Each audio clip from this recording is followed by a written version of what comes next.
मादरे हिंद तुम मतजार हो, रक्त से आंसू पोंछ ले और बेजार हो। तेरे फर्जंदों ने दिल में ठान ली, जान तक हाजिर है अगर दरकार हो।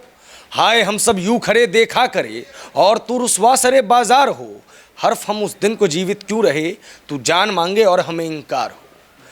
हर एक भारतीय फौजी इसी जज्बे के साथ भारतीय फौज में शामिल होता है। किसी भारतीय के लिए भारतीय फौज में शामिल होना सिर्फ नौकरी नहीं हो सकता। किसी योजना का विरोध करना किसी व्यक्ति का संवैधानिक अधिकार हो सकता है, लेकिन जो व्यक्ति देश की संपत्ति को नुकसान पहुंचाए वो किसी भी चीज़ के लायक हो सकता है, भारतीय सेना के लायक नहीं हो सकता। आज ये बड़ी बहस है कि अग्निपथ पर जो बवाल मचाया जा रहा है वो रेलेवेंट है भी या नहीं, और इस चीज़ का जवाब कौन देगा? वो व्यक्ति जो इस चीज़ का एक्सपर्ट है। आज हमारे साथ ब्रिगेडियर भुवनेश चौधरी जी हैं, जिन्होंने 33 साल भारतीय सेना को दिए हैं। हम उनसे जानेंगे कि अग्निपथ की सच्चाई क्या है। सर, विरोध हो रहा है अग्निपथ स्कीम को लेके, आप इसे मास्टर स्ट्रोक कहेंगे या ब्लंडर कहेंगे?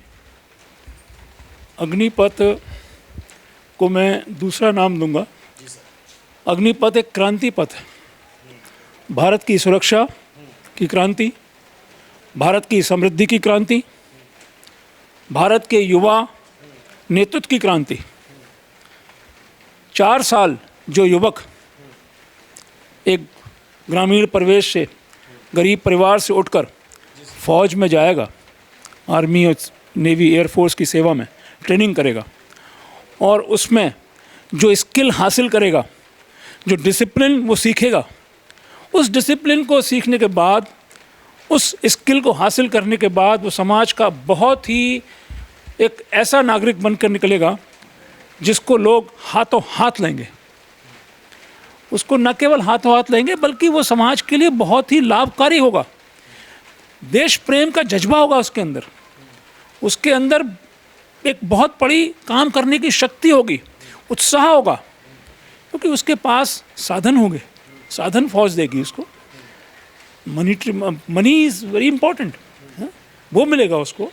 4 साल की नौकरी के बाद उसको ट्रेनिंग मिलेगी, उसके अंदर एक काम करने की स्किल होगी, तो वो उसको एम्प्लॉय कर सकता है। मैं तो बताता हूँ, सोचता हूँ कि ऐसे लोग जब समाज में आएंगे तो वो लोग न केवल अच्छी जगह पर काम करेंगे, एम्प्लॉयर बनेंगे, बड़े बड़े एंटरप्रेन्योर बन सकते हैं वो। हमारे समाज में ऐसे उदाहरण हैं। शॉर्ट सर्विस कमीशन जिन्होंने लिया है फौज में और जो छोड़कर आए हैं, उन्होंने इतने अच्छे अच्छे काम किए हैं, इतने जो है लोगों को, आज वो बहुत आगे बढ़ चुके हैं। उनकी ट्रेनिंग से उनको फ़ायदा हुआ है। मैं चाहूँगा सर कि आप दर्शकों को, चूँकि आपने जिक्र किया कि जो शॉर्ट सर्विस कमीशन वाले लोग हैं उन्होंने बहुत अच्छा काम किया है, 2-4 उदाहरण बताएं ताकि वो बच्चे जो बार बार इस चीज़ को लेकर विरोध कर रहे हैं कि हमारा करियर संकट में पड़ गया, हमें भूतपूर्व सैनिक बना दिया जाएगा, उनको जवाब मिल सके। मैं आपको नाम बताऊँ? नाम जानना चाहते हैं आप? मेरे 2 मित्र हैं, कैप्टन विकास गुप्ता, जो आज के दिन एक दर्जा प्राप्त राज्य मंत्री हैं उत्तर प्रदेश सरकार में और नोएडा में ही रहते हैं। एक नहीं, अनेकों उदाहरण हैं, बहुत से उदाहरण हैं। मैं अपनी सर्विस में शुरू के दिनों में, मेरा कमीशन जो हुआ था, मैं एक डॉक्टर हूँ, 5 साल के लिए शॉर्ट सर्विस कमीशन हुआ था मेरा। 3.5 साल 4 साल के दौरान मुझे परमानेंट कमीशन मिल पाया, लेकिन कुछ लोग, मेरे साथी, मेरे दोस्त, उनको नहीं मिल सका किन्हीं कारणों से, या उन्होंने अप्लाई तैयारी नहीं की, उन्होंने एक्सेप्ट नहीं गए नहीं, वो उसके लिए कोशिश नहीं की।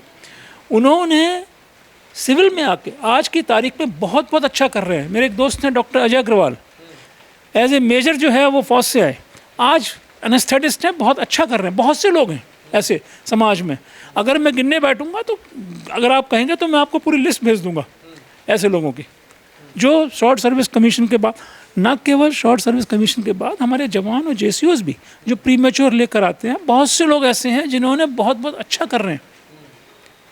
और काफ़ी जो है उन्होंने वहाँ पर फौज, आर्मी में रह के, नेवी में, एयरफोर्स में रहकर उन्होंने स्किल्स हासिल की, एजुकेशन हासिल की, डिग्रीज हासिल की, और आज उन डिग्रीज़ की वजह से, उस एजुकेशन की वजह से वो समाज में बहुत अच्छे अच्छे स्थानों पर हैं।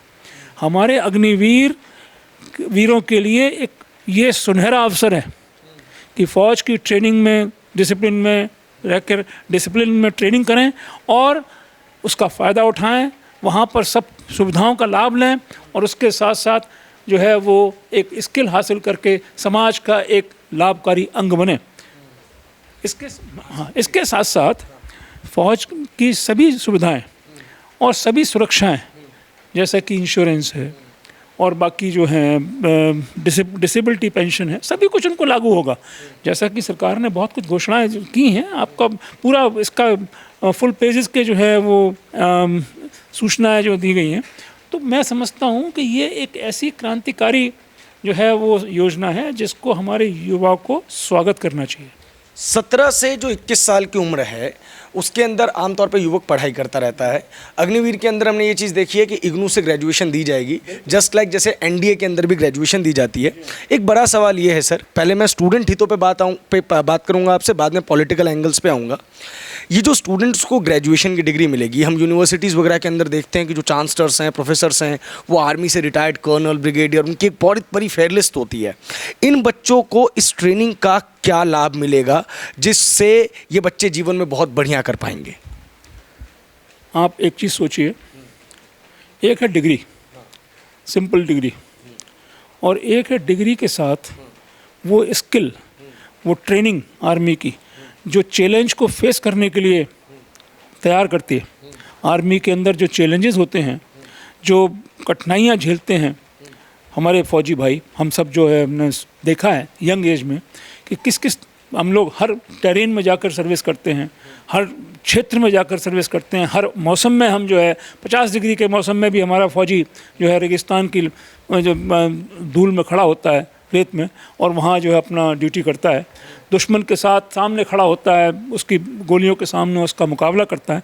तो हर चीज़ जो साहस वो आर्मी, नेवी, एयरफोर्स की जो सेवाएँ हैं हमारी आर्म फोर्सेस की, वो जो दे सकती हैं वो आपको आम जिंदगी में हासिल नहीं होगा। मैं एक डॉक्टर हूँ, साइकोलॉजिकल तरीके से आपको ये बता रहा हूँ कि ये मनोवैज्ञानिक जो उसकी तैयारी होती है, मनोवैज्ञानिक रूप से जो तैयार होता है, सख्त, मतलब कहते हैं ना, हमारा जो एक नारा है, मुश्किल वक्त भारतीय फौजी सख्त, वो शक्ति कहाँ से आती है? उसके अंदर आत्मबल होता है, उसके अंदर साहस होता है, तो मुश्किलों से लड़ने का उसके अंदर मादा पैदा होता है। सर, ये जो लोग विरोध कर रहे हैं अग्निपथ स्कीम का, मैं एक चीज़ पूछना चाहता हूँ कि आर्मी साल भर में एक फिक्स रिक्रूटमेंट करती होगी, मसलन एक फिगर ले लेते हैं 10,000। अब क्या 40,000 की रिक्रूटमेंट होगी अग्निवीरों की और उसमें से 10,000 लोग फाइनल स्टेज में रखे जाएंगे जो 25% रखे गए? क्या ये पूरा का पूरा स्कीम है? ये बच्चों को समझना बहुत ज़रूरी है।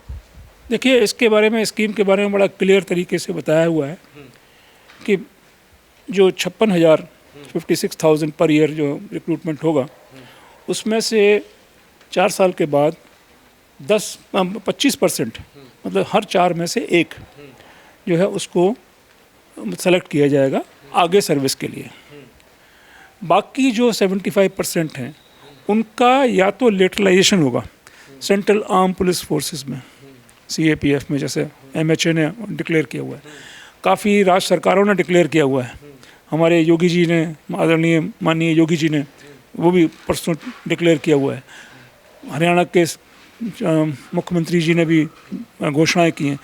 मैं जानता हूं कि सारे राज्य सरकारें इसके लिए घोषणाएं करेंगी और वो प्रायोरिटी पर उनको अग्निवीरों को लेंगी, क्योंकि कोई भी, चाहे सरकार हो चाहे कॉरपोरेट हो, इतनी अच्छी ट्रेंड मैन पावर को छोड़ना नहीं चाहेगा, हाथों हाथ लेंगे वो। आप देखना, मैं बता रहा हूँ आपको, 4 साल के बाद इस देश का परिदृश्य बदलने वाला है। 4 साल के बाद इस देश का परिदृश्य ऐसा होगा कि अग्निवीर छा जाएंगे, समाज के हर क्षेत्र में अच्छा काम करेंगे वो, उनको जो, और ये चीज़ क्या है ना, एक बदलाव है, बदलाव को लोग आसानी से नहीं समझ पाते। जब कहते हैं ना, गर्मी जब आती है, शुरू में बहुत गर्मी तेज लगती है, लेकिन जब बदलाव उसके यूज्ड टू हो जाते हैं, उसमें फिर हम रास्ते ढूंढते हैं, कोई कमी है तो उसको सही किया जाएगा। समय रहते हमारी सरकार कोई ऐसे स्कीम नहीं लेकर आई है कि नहीं जी हम तो आज जो घोषणा की है, हो सकता है कोई उसमें कोई चेंज लाना पड़े समय के साथ, ये एक चेंज है, आगे भी उसमें मॉडिफिकेशंस कोई हो सकते हैं, अगर स्कीम सफल इसी रूप में सफल हो गई तो ऐसे चलती रहेगी। अगर कुछ कहीं कुछ हर चीज़ पहले भी होता रहा है। शॉर्ट सर्विस कमीशन में पहले 5 साल था, उसके बाद 5 से 10 साल किया, फिर 10 से फिर +4 किया, 14 साल किया। तो इस तरह से जो है इसमें भी आगे चेंजेस आ सकते हैं समय के अनुसार। और सबसे बड़ी बात आप एक याद रखिए, ये जो अग्निवीर हमारे बाहर जाएंगे, वो अग्निवीर एक ट्रेंड मैन पावर हमारे पास मौजूद होगी और उनके लिए, हमारी सरकार के लिए, हमारी सेनाओं के लिए वो एक रिजर्व का काम करेंगे। जैसे इजराइल के लिए कहा जाता है कि वहाँ का हर एक व्यक्ति पैट्रियट है क्योंकि सेना के अंदर अपनी सर्विसेज देता है। कुछ इस तरीके का माहौल क्रिएट करना चाह रही है गवर्नमेंट कि हर एक व्यक्ति को ट्रेंड किया जाए, क्योंकि मुझे लगता है कि ये सभी व्यक्ति देश की सुरक्षा के लिए काम तो आएंगे ही आएंगे, लेकिन खुद का सेल्फ डिफेंस इनका बेस्ट होगा। और उम्मीद हम ये करते हैं कि ये लोग अगर पुलिस फोर्सेस के अंदर बाद में जाएंगे, अगर 24 साल की उम्र में भी रिटायर होते हैं, उसके बाद किसी सरकारी एग्जाम की तैयारी करते हैं, तो एक बेहतर ह्यूमन रिसोर्स के रूप में कार्य आएंगे, चाहे वो पुलिस हो। वही तो मैं आपको बताना चाह रहा हूँ, वो हमारे रक्षा सेनाओं के लिए, सुरक्षा बलों के लिए वो एक रिजर्व का काम करेंगे। यदि हमें आवश्यकता होती है, हो सकता है कि उनकी रिक्वायरमेंट हमें जो है वो आपातकाल में पड़ जाए, उनकी रिक्वायरमेंट हमें किसी डिजास्टर के समय पड़ जाए, NDRF हमारी जो है उसमें आवश्यकता हो सकती है। तो हमारे देश के लिए एक ऐसा रिजर्व बल तैयार रहेगा हर समय। और वो हमेशा, उनको कोई ऐसा नहीं है कि आप एक चीज़ सोचिए कि एक सैनिक जो 4 साल के बाद 12 लाख रुपए लेके उसको मिलता है हैंडशेक, और कुछ सेविंग भी करेगा अपनी, मान लीजिए 15 लाख की उसके पास रकम है, और एक जज्बा है उसके अंदर, एक स्किल है उसके अंदर, उसने एक इंडस्ट्री डाली कोई छोटी सी, है? वो तो एम्प्लॉयर बन सकता है। ये क्यों नहीं सोचते हम? ऐसा भी सोच सकते हैं ना। एक गरीब घर का बच्चा जो उसके पास 4 साल उसने अपनी ट्रेनिंग की, एक शिक्षा हासिल की, एग्ज़ाम दिया, डिग्री हासिल की, और उसके बाद कुछ सीखा वहाँ पर, वो आके सिविल में आके ट्रेनिंग डाले, अपने फैक्ट्री डाले, कुछ काम डाले, बिजनेस डाले, और 4 लोगों को एम्प्लॉयमेंट दे सकता है वो तो। मैं तो इस तरह सोचता हूँ, अगर सकारात्मक तरीके से सोचना है तो।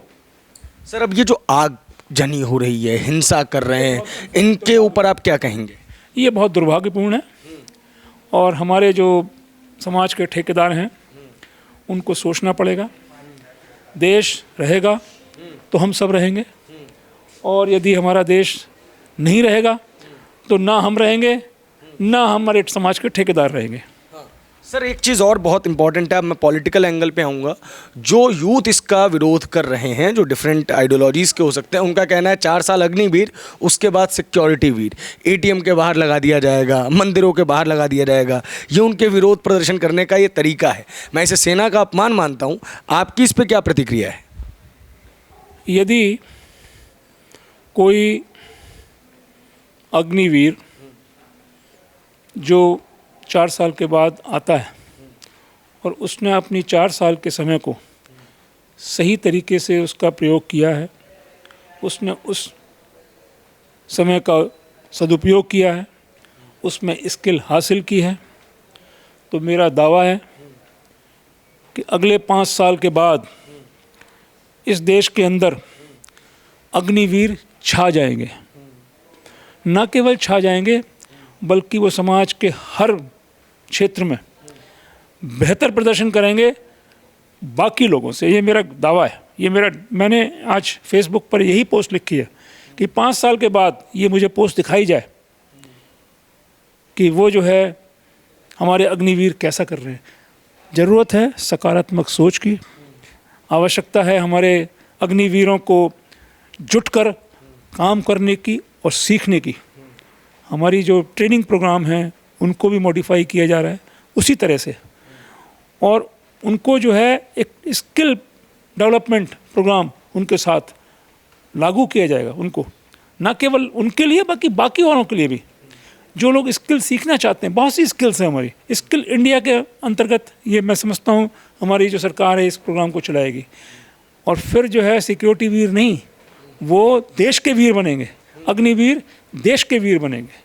सर, अब पॉलिटिकल एंगल की बात करते हैं। दीपेंद्र सिंह हुड्डा हो, असदुद्दीन ओवैसी हो, इनके जैसों लोगों ने बहुत बार एक दलील दी कि आप अब सेना की राजनीति मत कीजिए, सेना कमज़ोर हो जाएगी, चीन की दलाली करने के लिए इस तरीके का कदम उठाया गया है। आप फौज में रहे हैं, क्या इससे सेना सशक्त होगी या कमज़ोर होगी? एक 1962 में एक इमरजेंसी कमीशन आया था। हमारे पंडित जवाहरलाल नेहरू उस समय हमारे प्रधानमंत्री थे, आदरणीय नेहरू जी। उस समय इमरजेंसी कमीशन किया गया था। उससे सेना सशक्त हुई थी, कमज़ोर हुई थी?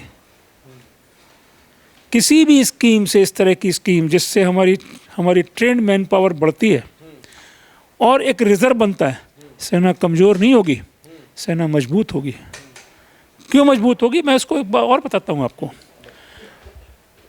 25% को परमानेंट होना है, एक स्वस्थ प्रतियोगिता होगी उन 56,000 के बीच में कि मुझे अच्छा करना है और मुझे वो 25% में आना है। एक ऐसी प्रतियोगिता उनके अंदर होगी। और मैं आपको गारंटी देता हूँ, मैं समझता हूँ एक एज ए डॉक्टर के तौर पर, एज ए पूर्व सैनिक के तौर पर, कि वो लोग जब प्रतियोगिता में आएंगे तो इतना अच्छा परफॉर्म करेंगे, इतना अच्छा काम करके बताएंगे कि हमारी सेना को और मजबूती मिलेगी। ये गारंटी है, सच्चाई है, आप मान के चलिए इस बात को। उम्र को लेकर काफ़ी विवाद हो रहा है और इसी में एक सवाल मैं और जोड़ूंगा आपसे कि एनडीए हो, उसकी उम्र का क्राइटेरिया तो और कम है। सीडीएस जो कि पोस्ट ग्रेजुएशन के बाद की स्कीम है, उसकी उम्र में हालांकि थोड़ी सी फ्लेक्सिबिलिटी ज़रूर है। बाकी जो रिक्रूटमेंट्स हैं जैसे एनडीए, सीडीएस या XY कैटेगरी में एयरफोर्स वगैरह की, उनकी रिक्रूटमेंट पे इस रिक्रूटमेंट से कोई असर पड़ना है? और एज फैक्टर के बारे में आप क्या कहते हैं इसके? नहीं, उस पर कोई असर नहीं पड़ना है। उस पर फैलाए जा रहे हैं, ये तो मिथ है, ये तो झूठ फैलाए जा रहे हैं। उस पर क्या असर पड़ना है? वो रिक्रूटमेंट, वो कमीशनिंग जो होता है वो अलग है। हमारे जवान आज भी उसके लिए तैयारी करते हैं, सीडीएस के लिए, और उसमें सेलेक्ट होते हैं, बनते हैं। अग्निवीरों के लिए कोई ऐसी रुकावट नहीं होगी। अग्निवीर एक सप्लीमेंट्री योजना है, एक नई योजना है। अग्निवीर जो है वो तो एक वो सारी सुविधाएं जो एक सैनिक को मिलती हैं, आम सैनिक को वो उनको मिलेंगी। मैं इसको इंस्टीट्यूशन की तरह देख सकता हूँ एक कि 12th मैंने पास की, मैं बीटेक के लिए देश में 10 लाख बच्चे जाते हैं, रोजगार नाम मात्र को मिलता है। यहाँ पे कम से कम 25% की सिक्योरिटी तो है और उसके अलावा एक डिसिप्लिन जीवन। बिल्कुल सही बोला आपने, इसमें कोई शक क्या है? इसमें तो तरह से देखा जा सकता है। ये तो एक ऐसी, मैं बता रहा हूँ ना, क्रांतिकारी योजना है, क्रांति पथ है। मैंने शुरू में ही आपको बताया, क्रांति पथ है ये। इस देश की सुरक्षा, इस देश के युवा को जो अनुशासन में लाना, अनुशासन सिखाना, उनको स्किल करना, उनको शिक्षित करना, उनको अनुशासित करना और उनको सशक्त करना, उसके लिए एक क्रांति पथ है। मैं आपको बता रहा हूँ, ये मैं सोचता हूँ एक सकारात्मक सोच से। उन लोगों को लगता होगा जो अपनी नकारात्मक सोच के दायरे में घूमते रहते हैं, उनको समझ ही नहीं आ रहा है कि ये है क्या योजना। आधी मतलब अधकचरी नॉलेज के साथ, जानकारी के साथ, भाई इसमें ये हो जाएगा, उसमें वो हो जाएगा, देश की सेना का जो है ये हो गया, वो हो गया। इस तरह से बात नहीं बनती। देश की ये बहुत सोच समझ कर, तीनों सर्विस चीफ्स ने बहुत ही सोच विचार कर ये योजना लाई है। सर, एक सवाल बताइए, ये जो आगजनी लोग कर रहे हैं, being an x Indian army officer, आपको लगता है कि ये लोग आर्मी को सच में डिजर्व करते हैं? मेरी उन बच्चों से अपील है कि योजना को समझें। और प्रेस नोट आ गया है, 23 साल के लिए भी उन्होंने अभी बढ़ा दिया है सरकार ने, सिंगल टाइम, वन टाइम। इस योजना को समझना उनके लिए बहुत ही लाभकारी होगा, अच्छा होगा। सैनिक वो हर चीज़ को जी सकेंगे, सैनिक जीवन भी जी पाएंगे और उस सैनिक जीवन के लाभ से वो अपना जीवन जो समाज में आकर जिएंगे वो और भी शानदार होगा। इस चीज़ को सोचें, समझें, शांत मन से बैठें, अपने परिवारों से इसके बारे में डिस्कस करें। जीवन का उद्देश्य क्या है? एक अच्छे जीवन, अच्छे काम के साथ, अच्छी अर्निंग के साथ अपने जीवन को चलाना। 11,71,000 रुपये एक साथ मिल रहे हैं। आप अपनी सेविंग करेंगे 4 साल में, उनको आप ठीक से इन्वेस्ट करिए, एक साइड में जो है आपको लेटरलाइजेशन की जो जॉब मिलती है, कहीं कॉर्पोरेट में मिलती है, चाहे आपको स्टेट गवर्नमेंट में मिलती है या आपको जो है CAPF में मिलती है, उसको ज्वाइन करिए, आपका जीवन बहुत सुंदर होगा। इसके बारे में क्यों नहीं सोचते लोग कि 25% में भी तो आ सकते हैं? वो तो बहुत ही, अरे that's what I am saying, वही तो मैं बता रहा हूँ आपको कि भाई कंपटीशन होना चाहिए, एक हेल्दी कंपटीशन होना चाहिए जवानों के बीच में, अग्निवीरों के बीच में, कि मैंने इतना अच्छा करना है कि I will be the 25%। Last question सिर्फ पॉलिटिकल नोट पे, अरविंद केजरीवाल, असदुद्दीन ओवैसी, दीपेंद्र सिंह हुड्डा, तमाम ऐसे लोग वो कह रहे हैं कि सरकार की इस पॉलिसी का स्टूडेंट विरोध कर रहे हैं, इसलिए एक तो सरकार की तपस्या में कमी रह गई, सरकार इसे वापस ले ले, और दूसरी चीज़ इससे भारतीय मतलब हर व्यक्ति कहता है कि भारतीय फौज पे राजनीति नहीं होनी चाहिए। क्या आपको लगता है कि प्रदर्शन के पीछे कुछ राजनीतिक ताकतें ही हैं? क्योंकि जिस तरीके से दफ्तर जलाए जा रहे हैं, ट्रेन जलाए जा रहे हैं, एक एजेंडा तो लग रहा है।